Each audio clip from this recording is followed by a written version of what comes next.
Hi, if you're wondering what to do next and wondering where to go, or if you just want to start something new, then this is the right place for you. This is Ryan Vaz along with PBN Bharat, and we brought to you this series called Inspire.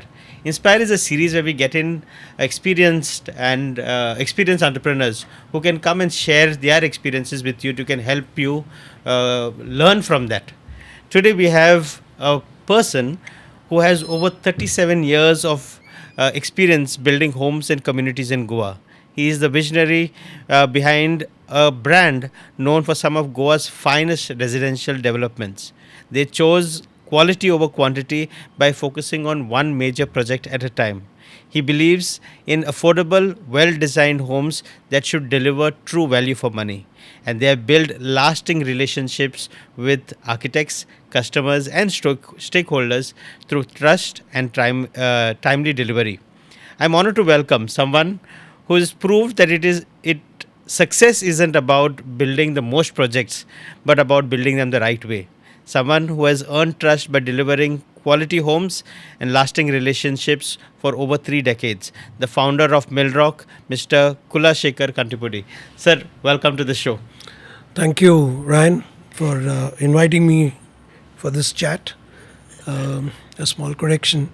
I'm not the founder, I'm the co-founder. Co-founder, yes. I stand corrected. Yeah. Sir, as co-founder of Milroc, I'd like to start off with this story itself. Yeah. How did Milroc come to existence? How did it happen? So it's a very interesting story, and I always love to tell this story, very close to my heart.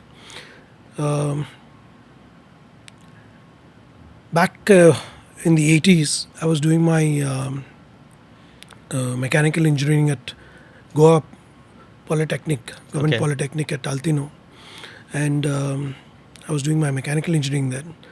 The basic idea was to join my father in his business, that is diamond cutting and polishing industry. Okay. So that is the reason why I took up mechanical engineering.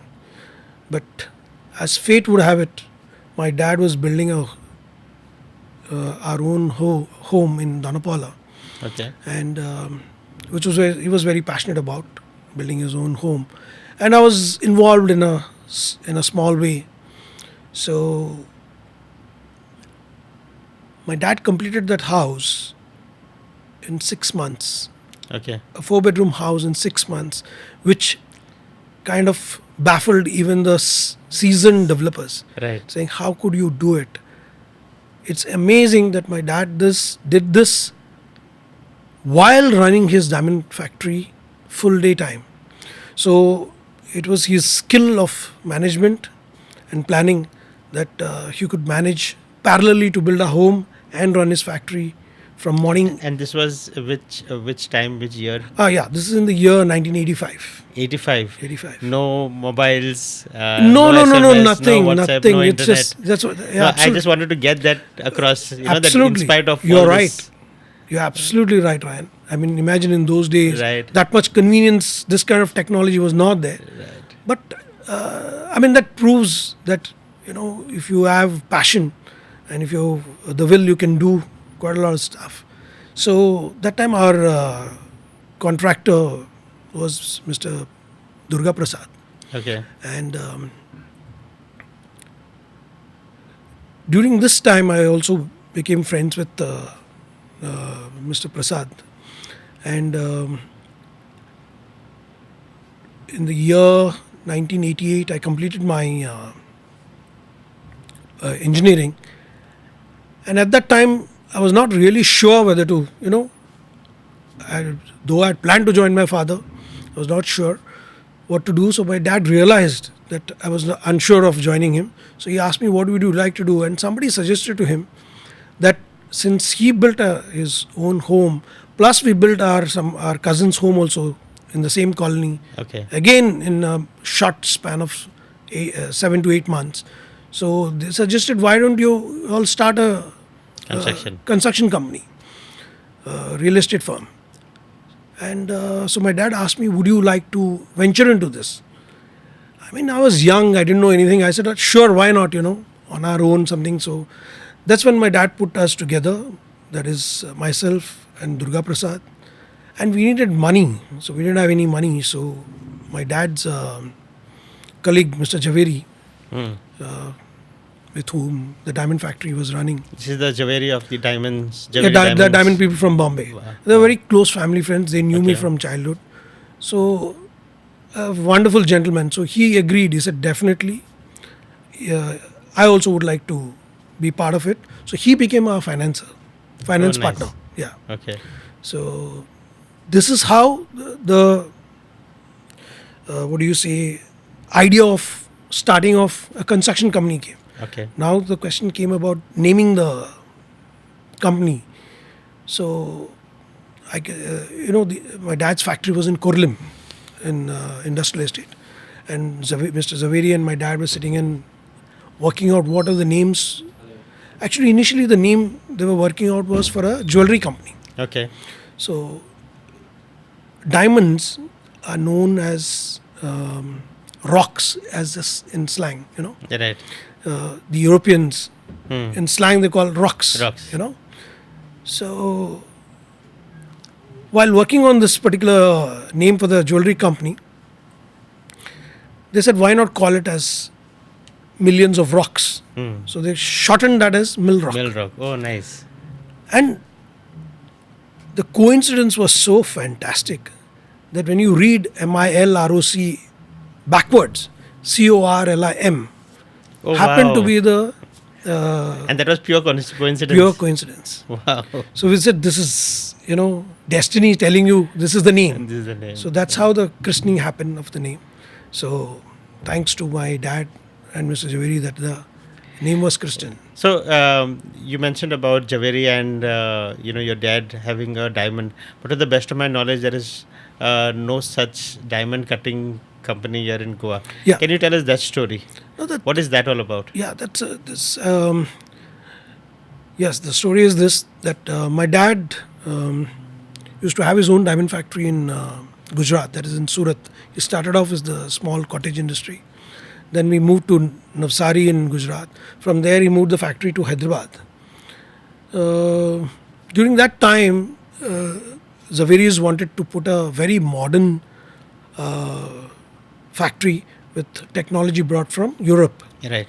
because we used to use a very old technology in Gujarat, but they wanted very modern technology for cutting and polishing, because Zaveris were very visionary people, very, very visionary. So my dad agreed. So that's how all of us landed up in Goa to put up that factory. Okay. So that's how in 1979, this factory happened to be built in Goa. 1979. Yeah. And diamond cutting in Goa. So it. No, it's unheard of. They didn't know anything about diamond cutting and polishing in Goa Right. or anywhere nearby. It used to be either in Bombay or mostly in Gujarat. Gujarati, right. Yeah, particularly Surat area. So it was a new thing. But the beauty is that we got European experts to train small batches of Goan. Oh, really? So the Goan- staff was all Goan. Yes, and you won't believe 60% of them were women, young girls. Wow. Yeah. So there's a belief system in the industry that women are more, they're very good at their hands. Yeah. And this is a craft, It's not a simple thing, it's to do the thing. And they're very patient women. So more women were involved in the cutting and polishing. So imagine, Goan women and youngsters cutting and polishing diamonds. Diamonds. It was amazing, right? Till now I can't wrap my head around it. Yeah, absolutely. And at the peak, we had 400 plus workers. Wow. Yeah. So then what happened? Yeah, unfortunately, diamond industry went through, in the early 2000s, went through a very bad patch. Okay. And during that time, the business was going down, and we had requested in fact, my dad and Zaveri had requested the union that we will not be able to, because there was not enough work for 400 people. Right. So we wanted to kind of cut down the staff by about 100 plus people. The union did not agree because unions obviously they protect the workers. So they didn't agree. So we, for quite a number of months, 6 to 8 months to almost a year, we were paying about 100 plus people without any work. Oh. So that kind of screwed up the cash flow of the company. It became impossible to run the factory. So there was an issue with the union and we had to shut it down. So that the case went to the labor court and went on for 12 plus years. So it was very unfortunate. Very sad. Yeah, very unfortunate. But I must tell you, it was one of the finest manufacturing units in Goa. Why I use the word one of the finest is because this particular factory was built on a land of about 12,000 square meters. Okay. The built up area was about 2,800, 3,000 square meters. Okay. And the behind the factory, about 5 to 6,000 square meters, my dad had planted huge forest. Oh, planted a forest. Yeah, planted a forest Unheard full of trees, unheard of. But see, that's what I'm telling you, that there's so much of inspiration from this particular factory. And to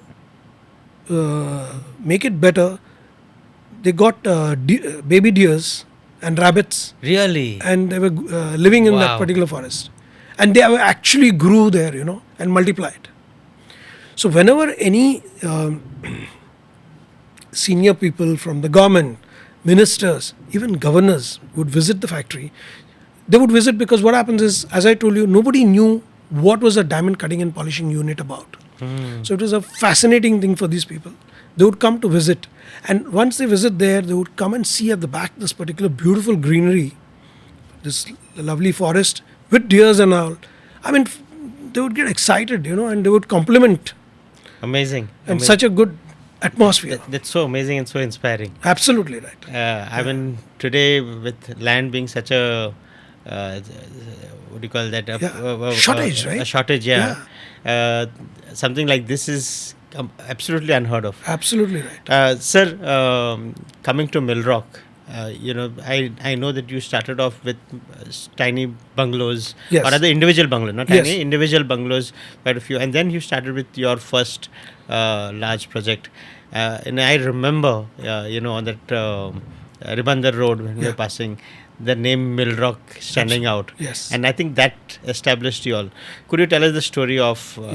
Yeah, that Ryan, that is one of our best projects we did. Why I say best is because,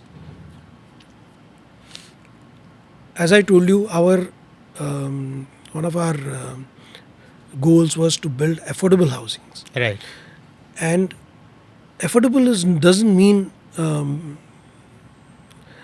cut down on quality or on planning.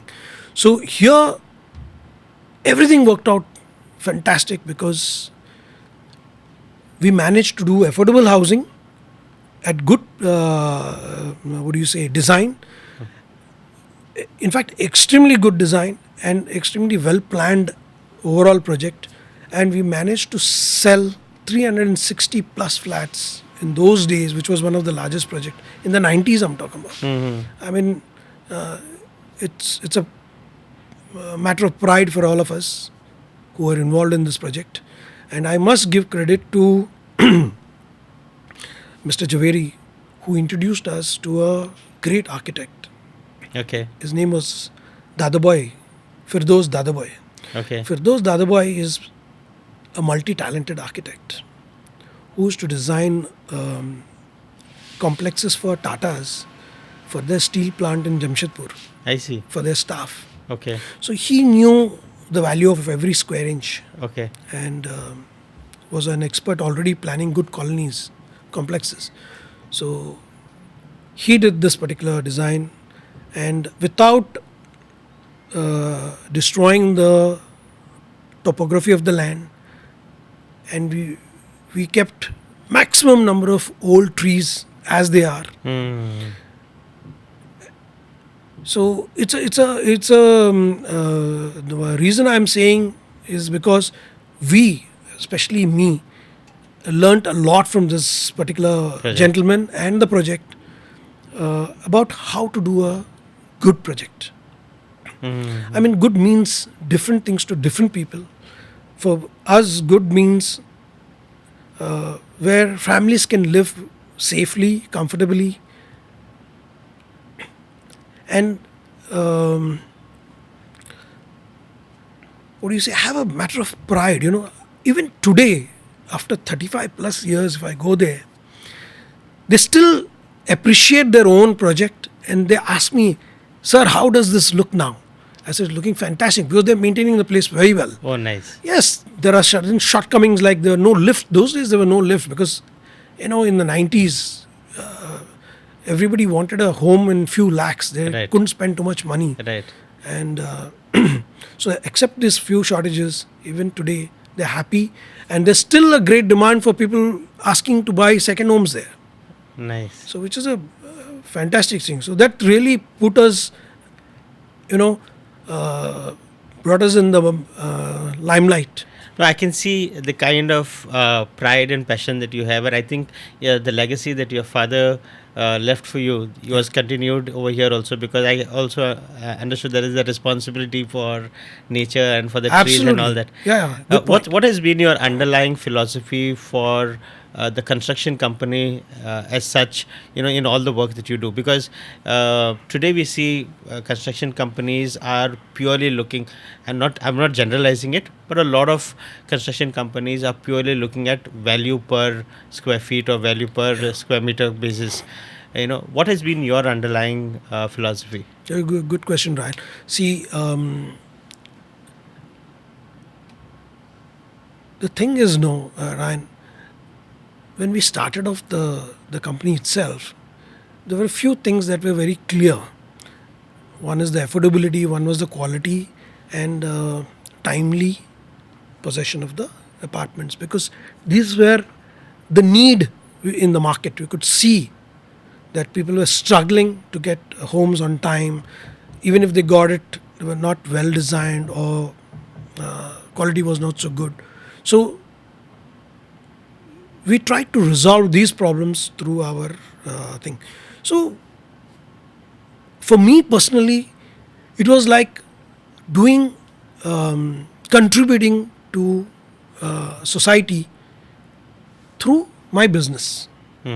Yes, you need to, everybody needs to do some business, everybody needs to do some work for their Not living. outside the business, but within the business Within the itself, business. the But contribution. How it was like for me, I felt privileged that I could be part of a organization, a company that was going to give shelter to families. That was the underlying thought at the back. So it was like,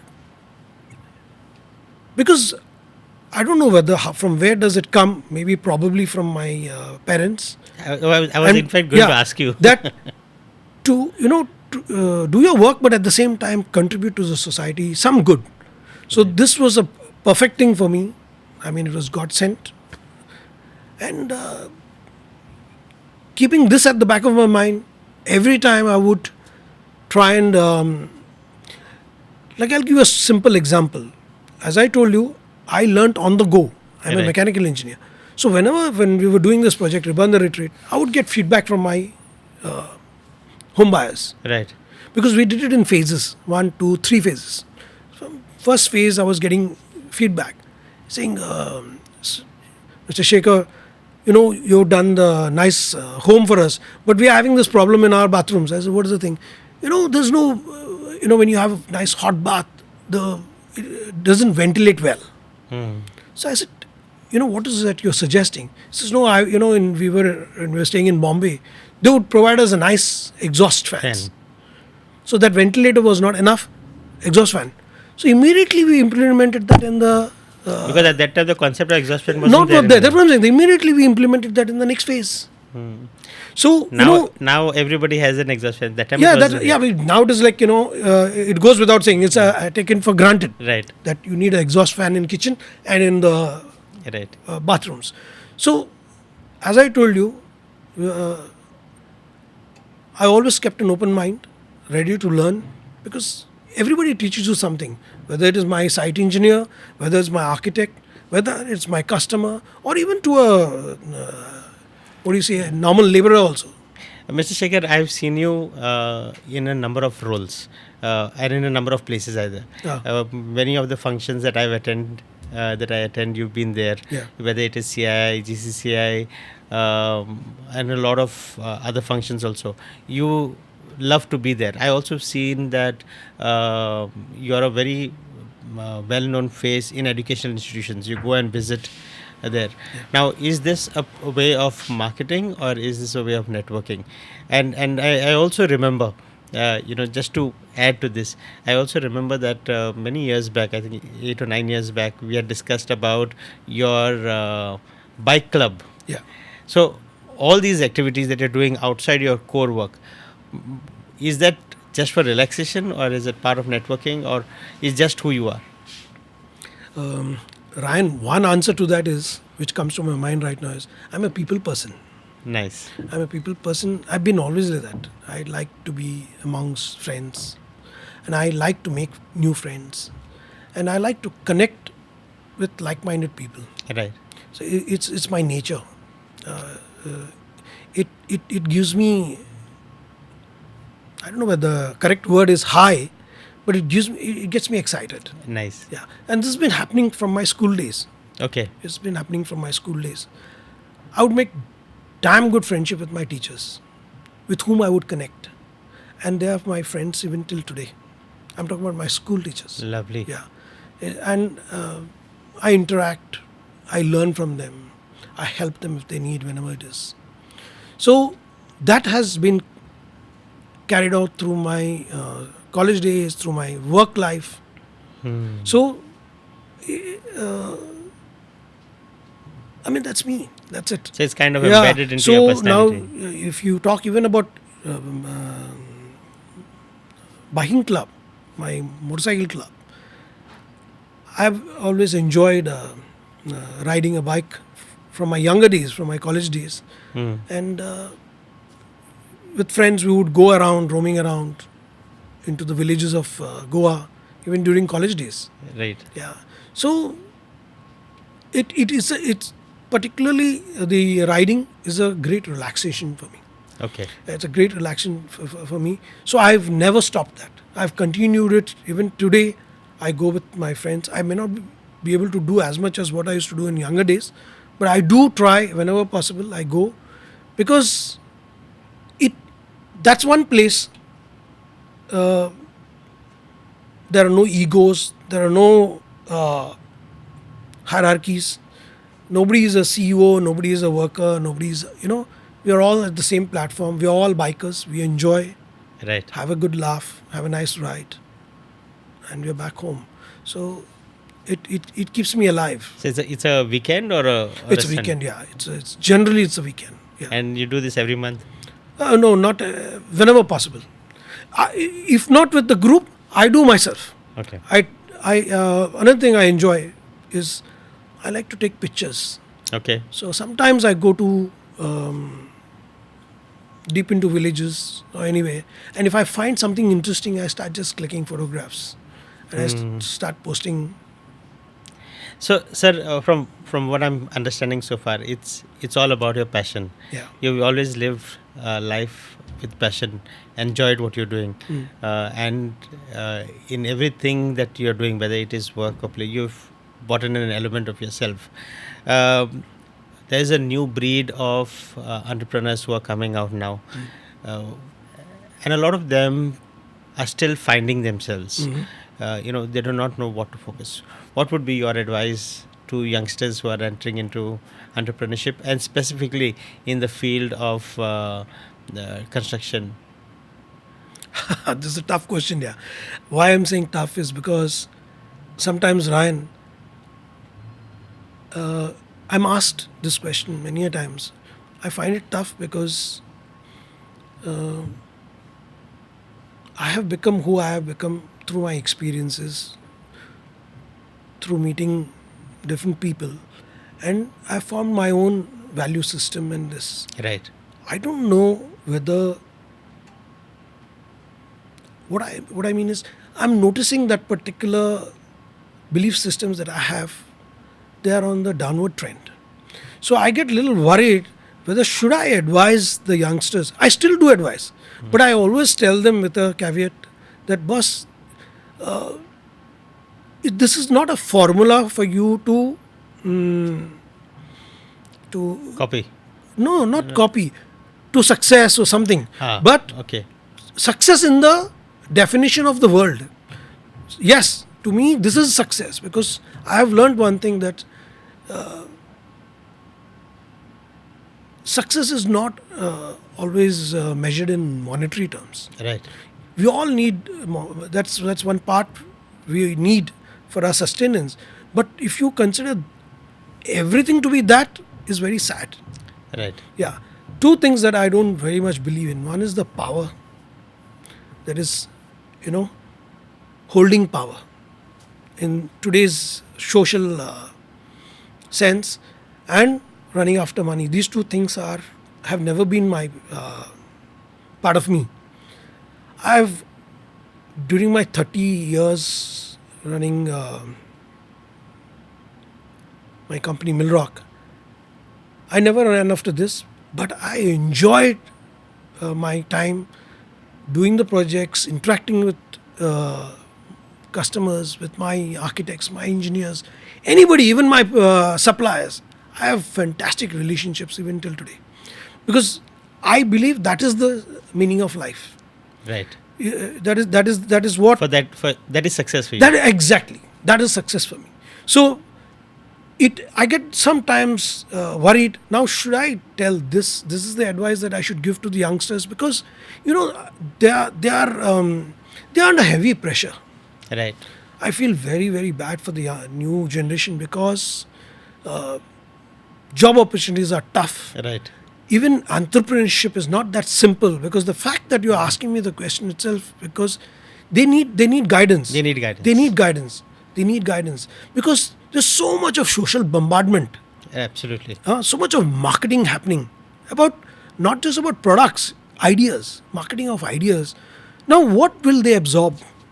It's a big question. It's an ocean. It's like an Right. ocean. Am I Right, right? right. So, yes, that is one of the reasons why I try. I'm not perfect. Even in the green building line that I am right now pursuing as a chairman of Indian Green Building Council Goa chapter, I try and go and spend more time in the colleges, because I feel, at least even if in little way, if I can tell them that, boss, these are my experiences. Now you pick up.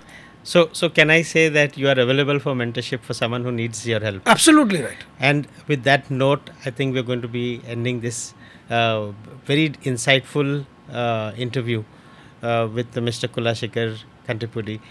Sir, you've spoken about redefining success.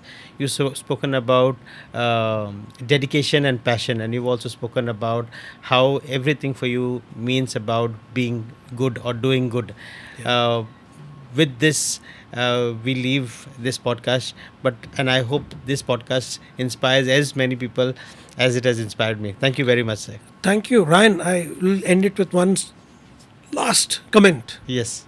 I've been told that Mr. Shekhar, you're a very good person, but goodness will not, your goodness will not take you, create success for you. I was stunned when I heard this comment told to me by a very close person to me. He meant in the today's world, Right. For some time, I got a little confused and I started questioning myself. But at the end of it, I have come to a conclusion. It doesn't matter, whether success, as I just now mentioned to you, success is about what you feel, Right. Right. what you're convinced. Right. So, doing good is the need of the hour today. Right. Right. So that is what. That's what it is. Ladies and gentlemen, this is Mr. Shekhar Kantipudi. Thank you. Thank you, Ryan. Thank you.